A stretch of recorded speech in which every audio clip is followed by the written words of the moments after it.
આજ રોજ સમાગોગામાં જિંદાલ ગેટના બધા 650 મજૂરોની ગાડી નાખ્યા છે. 650 દિવસના 650 રાતના એટલે 1300 મજૂરોને રાતે 10 વાગે મેસેજ નાખ્યો છે. આ લોકો લેબર લોકો અભણ માણસો છે. આ સવારના ટિફિન લઈને આવ્યા, નાના મોબાઈલ વાપરે છે, મોટા મોબાઈલ નથી વાપરતા. સવારના પંચ કરવા આવ્યા ત્યારે બંધ હતું પંચ, ત્યારે ખબર પડી આ ભાઈનું ટિફિન બતાતું. હા, આ જોઈ શકો છો તમે, આ ટિફિન લઈને આવ્યો છે સવારનો. આ 7 વાગ્યાનો માણસ ઊભો છે. આના નાના છોકરા છે, સ્કૂલમાં ભણે છે. सबको ये भर्ती है, हमारे बेचारे माँ बेटी है, कहाँ पढ़ाए, શું કરી રહી છે? આ यही हमारा घर है। આ माँ बाप એક को सबको ચિંતાનો पूछा। વિષય છે. લોકલ માણસોને પણ આમ જ કાઢી નાખી છે. આ બધા હિન્દી પોતાના મા બાપ છોડીને આ બધા આવ્યા છે.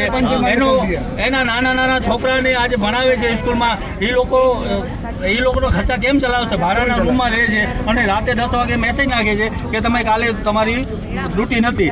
આ ભાઈ ટિફિન લઈને આવ્યો છે, તમે તમારી સામે જોઈ શકો છો. આનો નિકારણ આવે નહીં તો આ ગાંધી ચિંધ્યા માર્ગ અમે જોશું. अरे आम जिंदाल कंपनी ની દાદાગીરી ચાલે। અમારી ચેનલને સબસ્ક્રાઇબ કરો, લાઈક કરો અને હા, શેર કરવાનું જરૂર ભૂલતા નહીં.